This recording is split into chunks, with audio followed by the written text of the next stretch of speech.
व्यवसायियों संग बैठक करते नजर आए झारखंड के पूर्व मंत्री के त्रिपाठी जी। आइए सीधे बात कर लेते हैं। सर, किन मुद्दों को लेकर आज व्यवसायियों के साथ बैठक? हम लोग सिर्फ खास महल का जो मुद्दा है इस जिले का और झारखंड राज्य का, जिसमें खास महल के रेट को 12 लाख कुछ हजार रुपए डिसमिल राज्य सरकार ने करने के लिए उपायुक्त ने पलामू ने प्रस्ताव भेजा है। उस प्रस्ताव को पहले तो वापस कराना है सरकार से बात करके, क्योंकि 5 लाख रुपए प्रति डिसमिल वही सबसे ज़्यादा है। जो व्यक्ति रह रहा है इतना रुपया कहाँ से लाएगा अपना लीज रिन्यू कराने के लिए, वही ज़्यादा है। और अब उसका दुगुना 12 लाख कुछ रुपए डिसमिल, तो ये देना तो असंभव है। कहीं ना लीज रिन्यू होगा ना सरकार के खाते में पैसा जाएगा।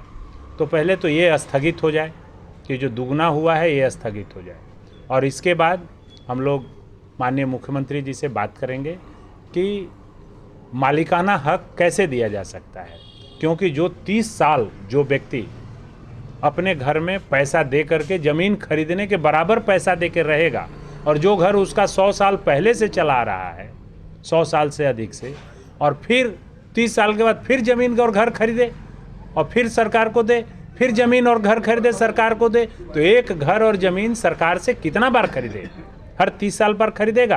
तो यह अन्यायपूर्ण नीति है, यह नीतिगत नहीं है। अतः इसमें सरकार इसको मालिकाना हक दे, इस विषय पर भी हम लोग बात करेंगे। तो आप देख रहे हैं खास महल का मुद्दा जो है इस समय जो है पलामू में गर्माता जा रहा है। मेदिनीनगर के जो खास महल से संबंधित लोग हैं वो काफ़ी समय परेशान हैं, और उनको साथ मिला है पलामू में पूर्व मंत्री के त्रिपाठी का। आइए बात करते हैं, क्या लग रहा है ये खास महल का मुद्दा जो है अब त्रिपाठी जी के हाथों में आप लोग सौंप रहे हैं, क्या कहेंगे? देखिए, मेरा कहना है कि हम लोग किसी के हाथ में सौंप नहीं रहे हैं। हाँ, विश्वास कर रहे हैं कि त्रिपाठी जी इस काम को सटा सकते हैं, और वास्तव में मेरा अपना व्यक्तिगत विचार है कि इसमें किसी प्रकार का कोई भी सलामी के रूप में पैसा लेने का कोई प्रावधान नहीं है, और ये कॉन्ट्रैक्ट ऑफ इंडिया के अंदर आता है।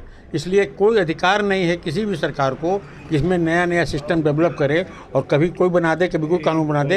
ये बनाने का अधिकार नहीं है। ये कॉन्ट्रैक्ट एक्ट के अंदर आता है, और कॉन्ट्रैक्ट एक्ट के अंदर आता है, इसको कन्फर्म कर दिया है सुप्रीम कोर्ट ने।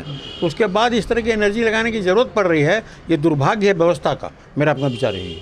क्या लगता है कि जो आप लोग निगम के अंदर आते हैं, कहाँ कमियाँ रह गई जो ये समस्या को लेकर आज आप लोगों को बैठना पड़ा? एक मिनट, देखिए, निगम की जहाँ तक बात है, मैं निगम के बारे में इसमें कुछ बोलने के इसमें नहीं हूँ, विचार में नहीं हूँ। मेरा कहना है कि हमारी खास महल की समस्या है।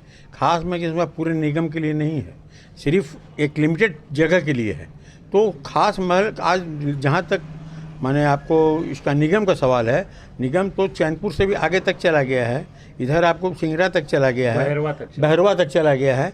तो इसलिए निगम की बात इसमें लाना हमारे ख्याल से बहुत ज़रूरी नहीं है। हमारा इशू शुरू से है, और एकमात्र मेरा इशू है कि खास महल को जिस आप कॉन्ट्रैक्ट के अंदर हमको दिए थे, आप उसी के अंदर या तो रिन्यू कीजिए, या फ्री होल्ड करना है तो आप हमसे दाम तक जो आपको दाम बताएंगे हमको एक्सेप्टेबल हो, हम करेंगे तो रिन्यू करा लेंगे। लेकिन आखिर जनता की ये खास महल की जो समस्या है, आखिर जनता के चुने हुए जो प्रतिनिधि हैं क्यों नहीं उसका समाधान करते हैं? कहाँ कमियां नजर आती हैं? ये सवाल आपको पूछना पड़ेगा जनप्रतिनिधियों से। मैं जनप्रतिनिधि नहीं हूँ, और मैंने कभी भी आज तक किसी भी इलेक्शन में मैंने भाग नहीं लिया, और मुझे इलेक्शन से या राजनीति से कोई मतलब नहीं है। मैं एक ही बात बोलना चाहूँगा कि ये एक अन्यायपूर्ण व्यवस्था हो रही है, और इस व्यवस्था का सामना करना चाहिए हम लोग को, और सब लोगों को मिलकर इसको राजनीति से ऊपर उठकर और इस काम को सटाने का प्रयास करना चाहिए, जिससे कि ये जो पूरे खाली एक बात और मैं बता दूंगा, सिर्फ डाल्टनगंज के लिए बात नहीं है।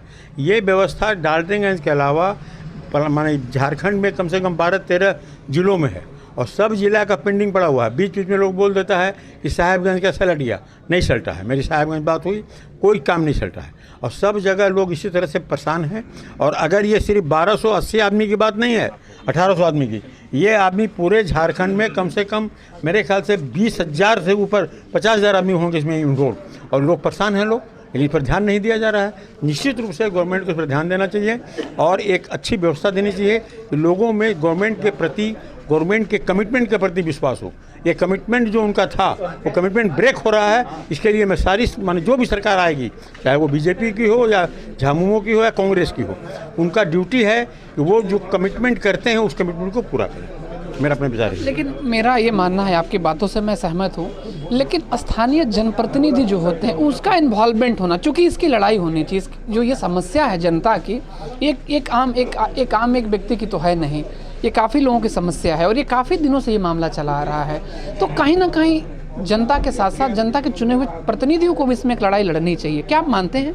निश्चित रूप से लड़ाई लड़नी चाहिए। और एक बात मैं आपको, जब पॉलिटिकल बात हो रही है, मैं जब पॉलिटिक्स में नहीं हूँ, मेरा कहना है कि एक बात लोग सारे जनप्रतिनिधि माइंड में रखें कि जो शहर की हवा बनती है वो हवा देहात तक जाती है, और वो अगर हवा बदल गई तो नए जो भी माने इलेक्शन लड़ने के मूड में रहेंगे सब लोग परेशान हो सकते हैं। और ये माने सिर्फ महापौर या सिर्फ माने डाल्टनगंज के लिए नहीं है, जहाँ जहाँ भी शहर है, सारे शहरों में खास महल की समस्या अगर है तो उस समस्या का माने क्या बोलते हैं इफेक्ट माने देहातों तक पड़ेगा, क्योंकि सब लोग देहात से आते हैं। यहाँ की हवा जाकर लोग अपने परिवार को बताते हैं। इसलिए मेरे ख्याल से इसको जितनी जल्दी हो सके सोल्यूशन होना चाहिए। तो देख रहे हैं समाज सेवी ज्ञानचंद पांडे जी भी आए थे इस बैठक में। आइए बात कर लेते हैं। क्या कहेंगे, ये काफ़ी मुद्दा जो खास महल का है वो गर्माता जा रहा है? देखिए, मुद्दा बहुत दिन से पुराना है।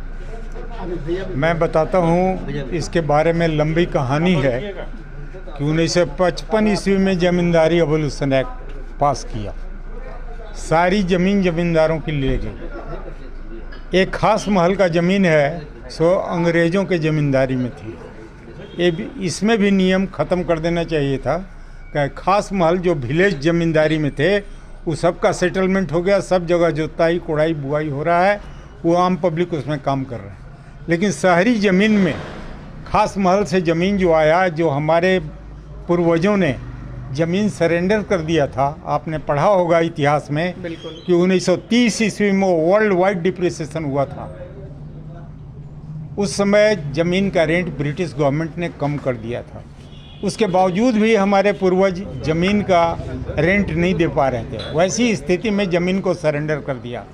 वही एक खास महल ज़मीन है, और उस खास महल पर ज़मीन जो लोग बसे हुए हैं, बहुत से शहरों में देखिएगा कि जंगल था, ये डाल्टन में भी जंगल था।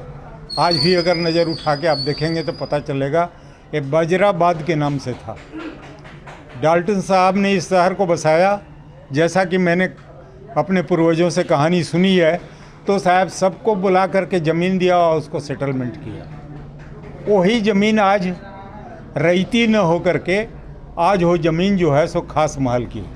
अब खास महल का इन लोगों ने रेवेन्यू मैटर समझ लिया है, और जितने पदाधिकारी हैं या हमारे पॉलिटिशियन हैं वो सोचते हैं कि रेवेन्यू का अच्छा सोर्स है, इसलिए इसको लटका के रखा गया है। इसको ठीक से लड़ा जाए तो ये बहुत आसान है, निकल जाएगा इसकी लड़ाई। लेकिन अब लड़ाई लड़नी पड़ेगी तो एक मुश्त होके। क्या है कि जो हमारे यहाँ का जुडिशियरी है, चाहे एडवोकेसी है, वो बहुत महंगा है। हाँ, उसको फेस करने के लिए और डाल्टन की व्यवस्था है कि हम एक बार जुटते हैं फिर दोबारा सब नहीं जुटेंगे। इस तरह की परंपरा चली आई है। लोगों ने केस फाइल किया है, लेकिन अभी तक उसमें कहीं सक्सेस नहीं मिला। आपको एग्जाम्पल मैं दे सकता हूं कि 370 एकड़ ज़मीन रांची के अंदर वो था आपका ज़मीन अथी से जो बेची था, क्या कहता है, लैंड सीलिंग से वो पड़ा हुआ था शहर के अंदर। पूर्व के आपके राज्यपाल, उनके पीए थे जयशंकर तिवारी, ने उसको फ्री कर दिया। और 370 एकड़ का ज़मीन समझ लीजिए किस तरह बिका, और उसमें एक पैसा नहीं लगा। हम लोग को सभी को मिला। तो हम लोग कॉम्पिटेंट नहीं हैं, केवल सरकार को गाली दें या पॉलिटिशियन को गाली दें, किसी भी मुद्दे पर हम लोग एक नहीं हो पाते। हाँ, इसलिए यहाँ ना आज तक पानी का सप्लाई ठीक हो सका, न बिजली का हो सका, न कोई यहाँ प्रोग्रेसिव वर्क ऐसा नहीं हुआ जो लोग कहें कि डाल्टन के लोगों ने कमाल कर दिखलाया है। तब सुन रहे थे समाज सेवी ज्ञानचंद पांडे थे, ये अपने अनुभव को साझा कर रहे थे और ये बता रहे थे कि पलामू की समस्याओं पर लोगों को, जनप्रतिनिधियों को एकजुट होना पड़ेगा, तब पलामू की समस्याओं का समाधान होगा। संजीव सिंह कैमरा पर्सन के साथ अमितेश रंजन की रिपोर्ट। धन्यवाद।